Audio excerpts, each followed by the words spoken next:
Across the Park podcast is proud to be sponsored by Globe Gas and Heating.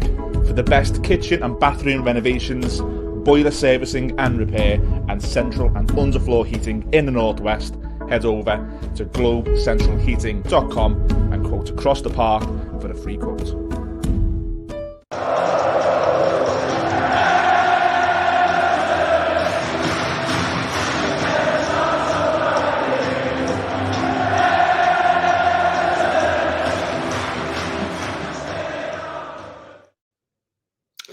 Hello everyone, welcome back to Across the Park podcast. It's that time of the week again. We've got our opposition preview and delighted to be joined once again by Justin from UTV podcast. Justin, how you doing, mate?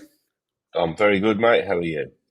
Yeah, really good, thanks. We were just chatting before we come on, or we started recording about the continuing debacle that is FFP and everything that goes with it, and how clubs like yourselves and us, despite how hard we try, and we always try hard to make ourselves worse at teams, but in your case, you've managed to get a lot closer to those big four that have separated themselves from the rest of the Prem for so long.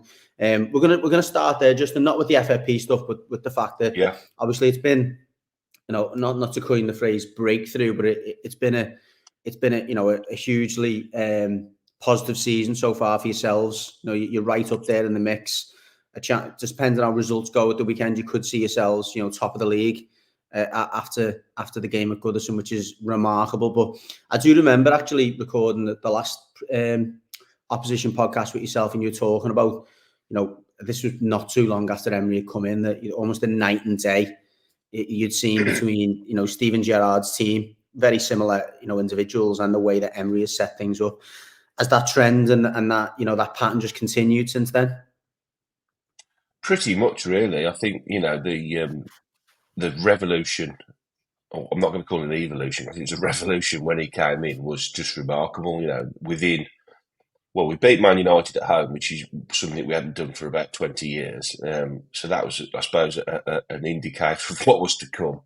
And then within a month at max, we were seeing some phenomenal football, and the style was implemented almost immediately. And then the run of results that came off the back of that, with players that basically Gerrard was, about a week or two before he got the boot, that was saying that, they're not good enough and we've got to, bring more players in, we've got to go a different route.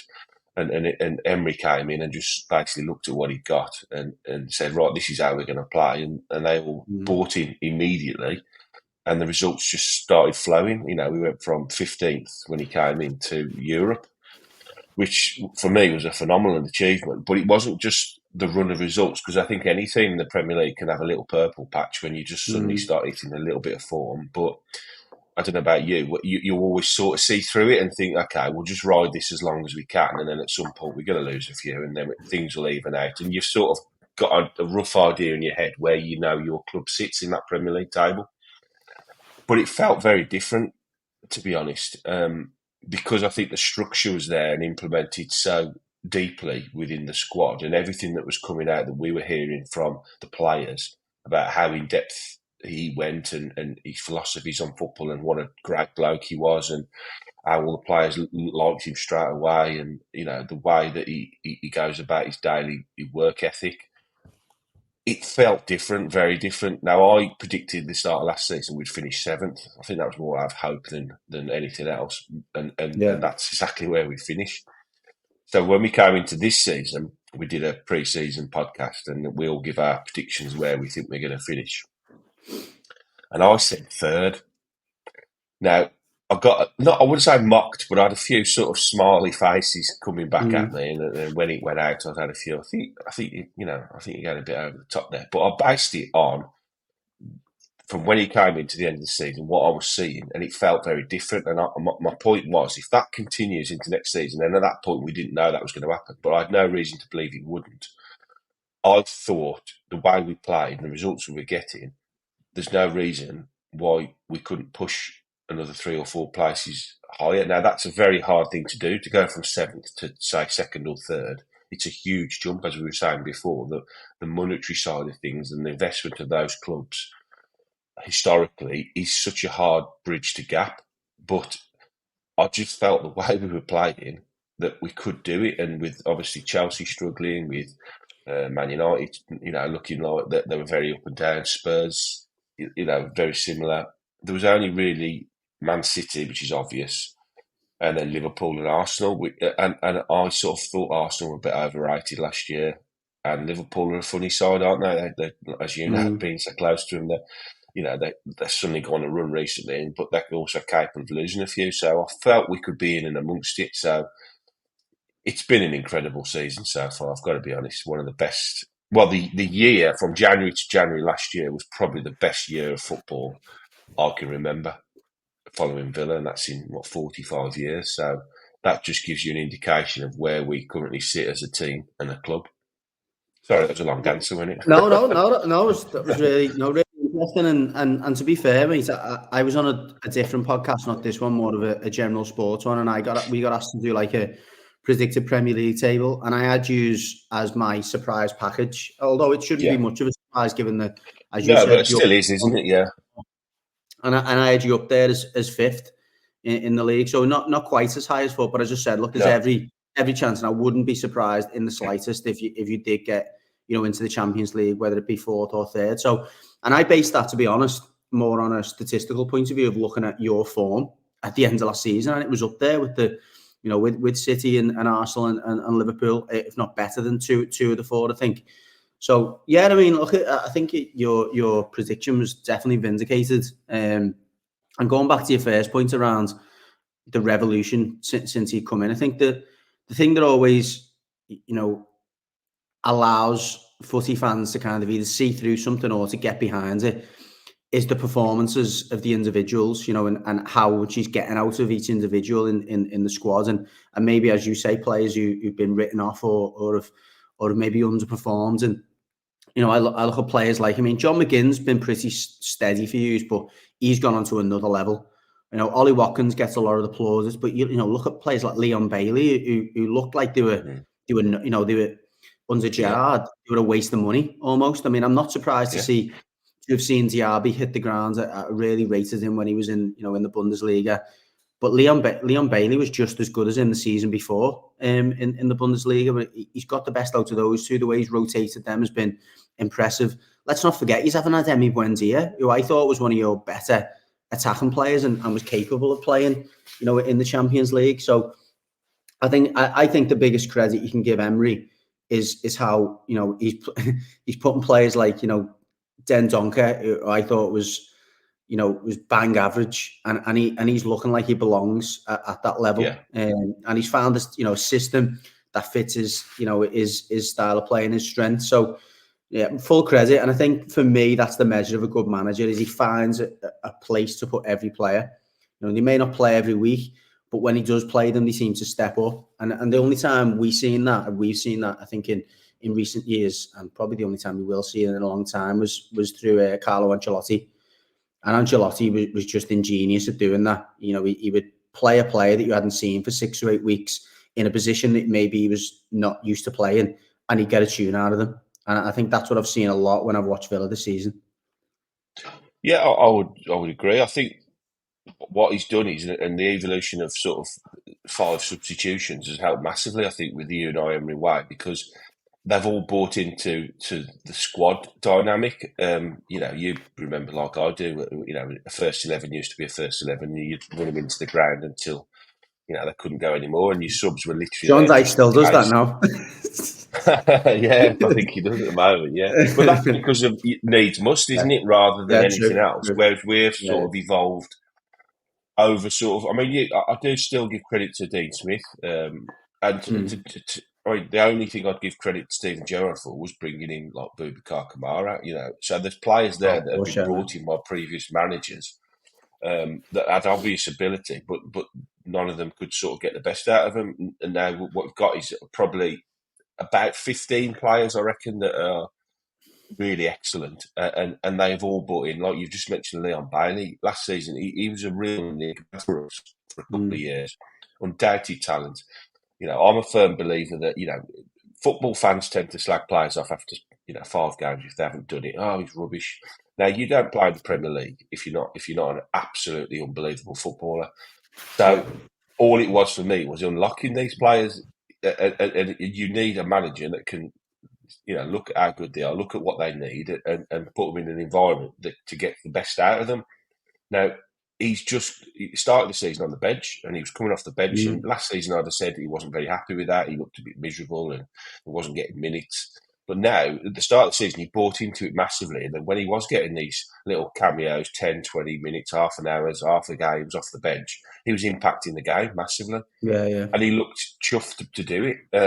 So that mindset change from him has obviously been brought about by the manager. So he's managed to get a player that's a bit miserable and a bit temperamental to buy into the fact that you might not play every week, Leon, but when you do, you're going to be very, very much a massive part of this squad. Now, what's happened now recently is he's got in ahead of Moussa Diaby, who had started the season unbelievably on fire. And I had said that would never happen, looking how good he was. But now the roles have reversed. Bailey's become like the player that sits in that position. Now we've got a Moussa Diaby to come off the bench. Now, I don't care who you are in the Premier League. If you've had an hour of Leon Bailey, who's like rapid, quick, scoring goals for fun, assists all over the place, and then you look over and you think, oh my God, Diaby's coming on now to replace him. It's a nightmare, isn't it? But this is all about fixing players into the right position, getting mentality right, and having a way of playing that they all understand. I always remember one of the biggest things I heard after a few weeks was he did an interview with Tyrone Mings. And he said, what's been the biggest change? He said, well, he sat me down. I think it was along the lines of he sat me down after a couple of weeks and said, I don't want you doing what you've been doing. You've basically been putting fires out all across the back four. He's covering left back, covering right back. He's not going and winning header in the sixth position. Then he's sitting back and trying to cover a run.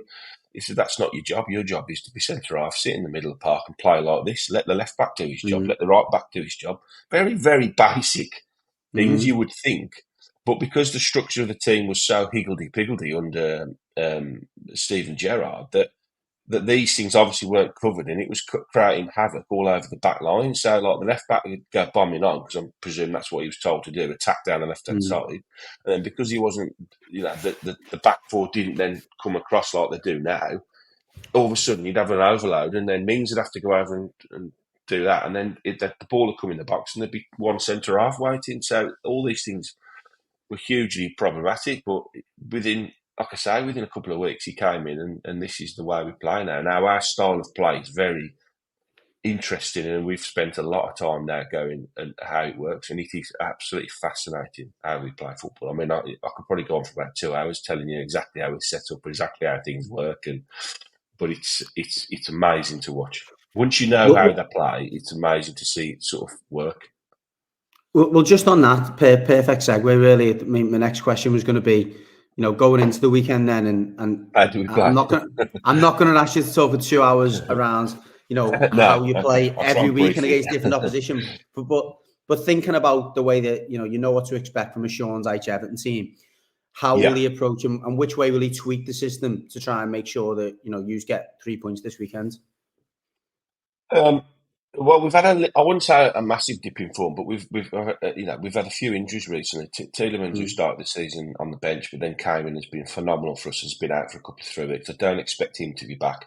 Pau Torres has been out, who's been phenomenal for us. What a defender he is! Cultured left foot, superb player. And then we had Kamara sent off.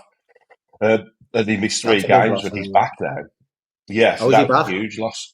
Yeah, he's done his 3-match ban now. Sorry to say for you, but we had a week in December where we beat Man City and Arsenal within 4 days, and we absolutely. I don't know whether you watched the Man City game, but if you haven't, watch it.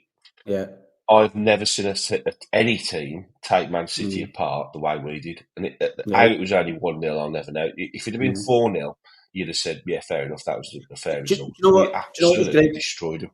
What was great about that game is for about an hour of the game. And this is just, I guess, a typical person watching any game where Man City are playing. You don't really give the opposition credit. You're thinking, when is City going to start playing? When are they going to start playing? When are they going to start playing? It wasn't until we got to like 75th minute, you're like, they can't play. They're not going to play. They've literally been ran into the ground, and that was what was so impressive about it. They didn't ever get started. Just shut them down. I mean, after a half time, I was looking around me, talking to people and going, That can't happen again in the second half, surely. And if Yeah, anything, he same got way. better. Second half, we were even more in control and creating chance after chance after chance. And now I think they had one shot on target the whole game. Something stupid like that. So I think we had and then we've had a little bit of a dip recently where we've missed these players and we've sort of not scraped by. We drew in the last Europa League game. We got a last minute winner against Brentford. Then we struggled at home to Sheffield United and again got a last sort of second equaliser there. Went to Man United and it was 2-0 up. And that second half was probably the worst I've seen us play, in the Emery era. But I mean, one half of football in the year, I'll take that. I thought you looked leggy in that second half. Yeah, we did. We missed certain players. Kamara, you mentioned Dendonka. He's okay. He's okay. He just about does a job for us. I'm not trying to knock him too much, but Kamara. If there's I think I levels, said isn't on there? our podcast last week, if Kamara had been fit for those 3 games, we'd have won all 3 of them. That's the difference for me in them games. And then we sort of scraped past Middlesbrough on the weekend in the FA Cup game. We did leave a couple out, but then you look at what they did to Chelsea, then that looks like a good result now. So we will. What we've struggled with is the low block. So it all depends, I think, with how Everton play. Do they play? Will they? Is that how they'll do? They'll sit No, do in. you know what? Do you know what? Not as much as you would think. The one thing I've spoke about on our podcast is you guys obviously play out from the back almost religiously now. Maybe not as effectively without Pau Torres, which is interesting. But he's back Saturday. Is he back Saturday? Listen, that'll make a massive difference because the teams that have played out from the back, with the exception of City this season, have really struggled against us because we do press high from that position. Now, we do have a way of resetting quite quickly if it doesn't work, but we are fairly aggressive. Now, the one thing that will negatively impact on that from our point of view is Dwight McNeil is actually a big part of that. Even though he's not the quickest, he's very clever in the way that he presses. He's out injured. So again, Decore's back. That'll be a massive boost for us. He's probably been, the way you've described Kamara has probably been the way that Decore has played for us. He plays a bit more advanced than Kamara, but he's the legs. He gets everywhere and he's such a nuisance in and around the penalty area.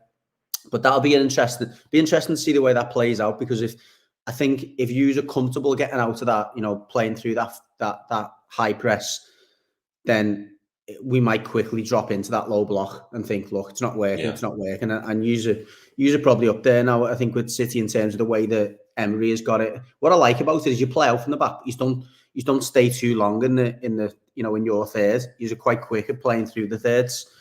So that'll be interesting to see how that plays out. As I say, I think if in the first 20 minutes you're playing out of it comfortably, then we'll probably drop into a deeper block, which may or may not play into your hands. Yeah, I think if you do play high press, that's the way Villa like it. I think, we like teams that come on to us and try and nick the ball off us in the final third, and we back ourselves to play away from it, and then, it leaves you overcommitted up top, and it leaves like Watkins, Bailey, McGinn, DRB, Ramsey to try and pick you off at the back. So that could very much, like you've explained, it happen. You could come at us and you're at home, so I expect you're in reasonable form, although it has dropped off a little bit the last couple of 3, hasn't it? I do expect you to be the team that tries to win the game, but I think we're coming to win the game without question. But I think we'll play our way, which is sitting at the back. You'll see Martinez coming 5 yards out of his box and putting his foot on the ball, and he'll just stand there and wait. And a lot of opposition fans get very annoyed with him because he just stands there with his foot on the ball. He puts his foot on the ball. Unless he's engaged, he'll just stand there and he doesn't care. He'll stand there for 10 minutes if nobody comes to him, because it's all about drawing the team out and then creating spaces, for us to exploit. And then we use the fullback. I think Luca Dine, you love very much, I'm sure. I think he's not far away from coming back as well. But we've got Moreno, who's been phenomenal since he's come in. He's come back from a long-term, reasonable term injury, shall I say, and he can play the left-hand side role. It'll be interesting to see the way he goes with the back 4, because he's been playing Ezri Konsa, sort of we call it a false right back. Matty Cash is our only real sort of out and out right back. But what he'll do is he'll play Ezri Konsa as the right back, and then if Torres is fit, he'll be Torres, and then probably Diego Carlos, and then when we attack, then they just sort of slide along and play as a back three, or he could go with Matty Cash at the right back, and then what happens then is Boubacar Kamara just sits in and makes a three at the back when one of the full-backs goes. So there's lots of different. This is what I'm saying about, over time, it's so interesting and intricate to watch the way we play. And the 2 6s have been phenomenal. Douglas Luiz and Boubacar Kamara.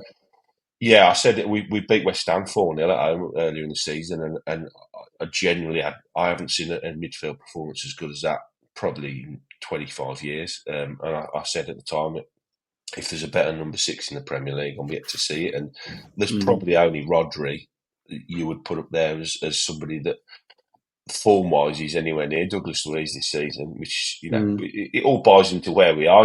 People probably think, God, he's talking him up here, but we're second in the league. The stats bear out what I'm saying. We've got some amazing players in amazing form. Yes, McGinn's been brilliant as well. Sorry, go on. No, I was going to say it's interesting you say that, because I've said for years, and I still maintain it. You don't generally do very well in this league unless you've got that player now with the way that the game is.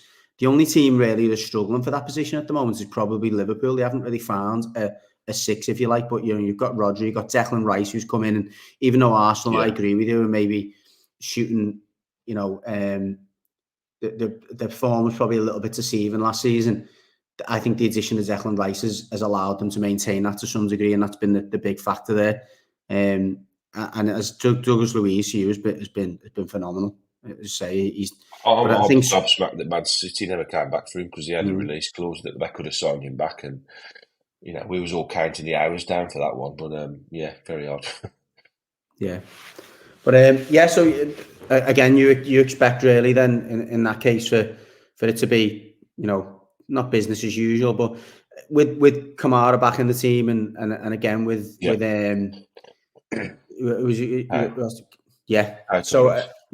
Pau Torres back in. I think so. Yeah, if Kamara, which I presume they both will be back in. Torres, we haven't had it 100% confirmed, but I think he's okay. He came on 2 games ago for the last 10-15 minutes because Longley was feeling a bit of a pull, so he came on, and we thought that was him back. But then they said that last week he felt something, so they left him out of the squad for the Middlesbrough Cup game, which was fine.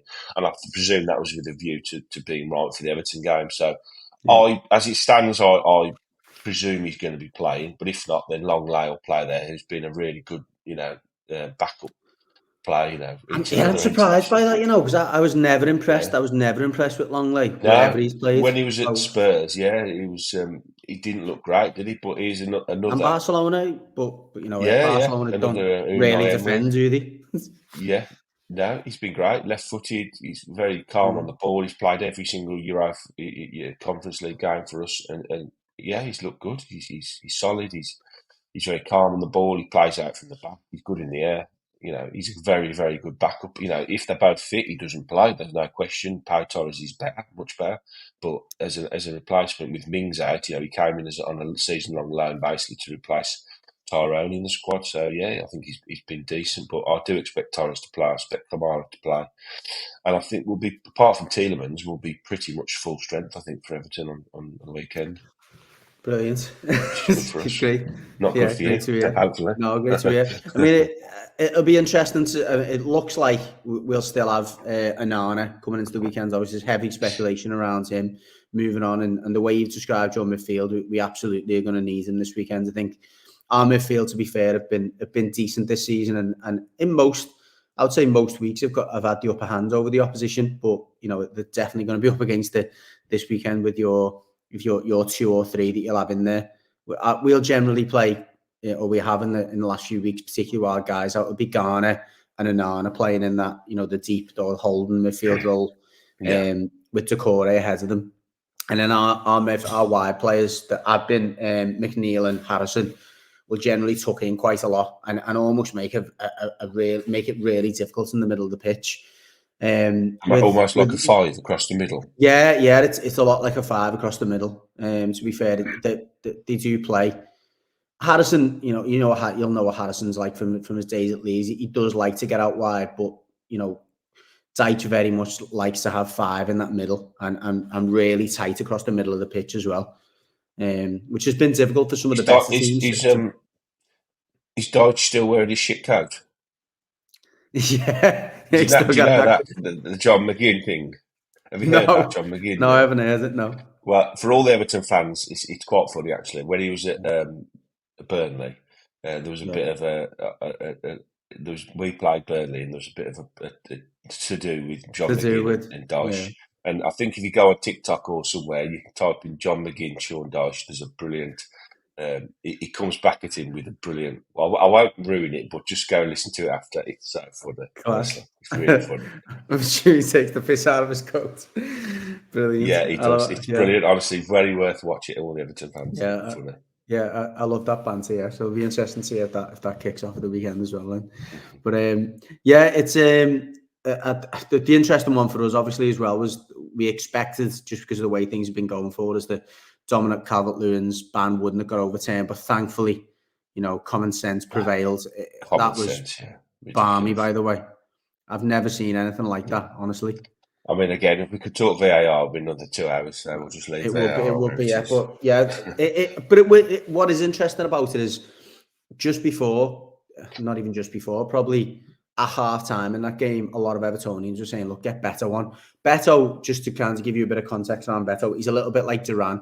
He's a bit like I assume, a bit like a bull in a china shop. He's everywhere. He's barging into people. He's like, he's a handful for the opposition, but he's very unpredictable, both for us and for the opposition. But you know what it's like. Some games you just need that. You want that type of players, don't you, just to mix things up and make it more difficult. But a lot of Everton fans, because Calvert-Lewin, he's had a very dormant, very barren spell. I think he scored probably for 12 games now. Whereas Beto, when he comes on, gets chances. He gets chances somehow, and he looks like he's going to score. So maybe a little bit of I think we were saying on our podcast, Sean Dyche may have been almost relieved in a weird way that Calvert-Lewin was banned, because it wouldn't be like he was dropping him.